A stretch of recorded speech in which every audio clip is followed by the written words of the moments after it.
నమస్తే పిల్లలు, హెచ్ఏఎస్ బాలవాణికి స్వాగతం.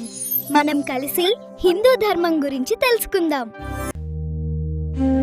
చింటూ చిన్ని అద్దం ముందు నిలబడి రకరకాల నగలు, కొత్త బట్టలు వేసుకుని మురిసిపోతుంటారు. చిన్ని, చూడు, నా చేతికున్న ఈ కడియం ఎంత మెరుస్తోందో. నేనే అందరికంటే అందంగా ఉన్నాను కదా?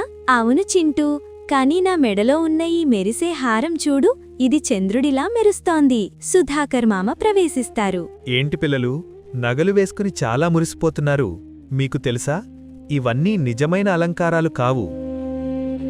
మరి నిజమైన అలంకారం ఏంటి మామా?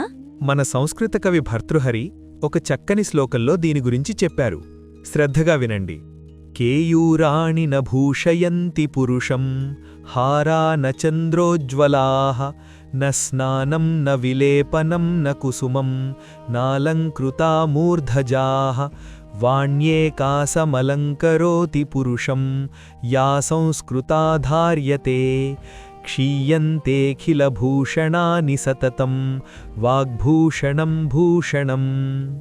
ఈ శ్లోకం అర్థమేమిటంటే, కేయూరాణి న భూషయంతి, భుజకీర్తులు లేదా బంగారు కడియాలు మనిషికి నిజమైన అందాన్ని ఇవ్వవు. హారా న చంద్రోజ్వలాః, చంద్రుడిలా మెరిసే ముత్యాల హారాలు కూడా శాశ్వతమైన అలంకారాలు కావు. న స్నానం న విలేపనం, సుగంధద్రవ్యాలతో స్నానం చేయడం, పరిమళ లేపనాలు, పర్ఫ్యూమ్స్ పూసుకోవడం వల్ల కూడా నిజమైన అందం రాదు. న కుసుమం నాలంకృతా మూర్ధజాః, తలలో పెట్టుకునే అందమైన పూలు, రకరకాల హెయిర్ స్టైల్స్, జడలు కూడా నిజమైన అలంకారం కాదు. మరి మనిషిని అందంగా మార్చేది ఏది మామా? అదే వాణ్యేకా సమలంకరోతి, అంటే మనిషి నేర్చుకున్న సంస్కారవంతమైన మధురమైన వాక్కు, అంటే మాట మాత్రమే అతనికి నిజమైన శోభనిస్తుంది. చివరికి క్షీయంతేఖిలభూషణాని, అంటే మనం వేసుకునే నగలు కాలక్రమేణా పాతబడతాయి లేదా నశిస్తాయి. కాని మనం మాట్లాడే మంచి మాటలు, మన సంస్కారం మాత్రం ఎప్పటికీ తరిగిపోవు. అందుకే వాగ్భూషణం భూషణం, మాటయే నిజమైన ఆభరణం. అర్థమైంది మామా.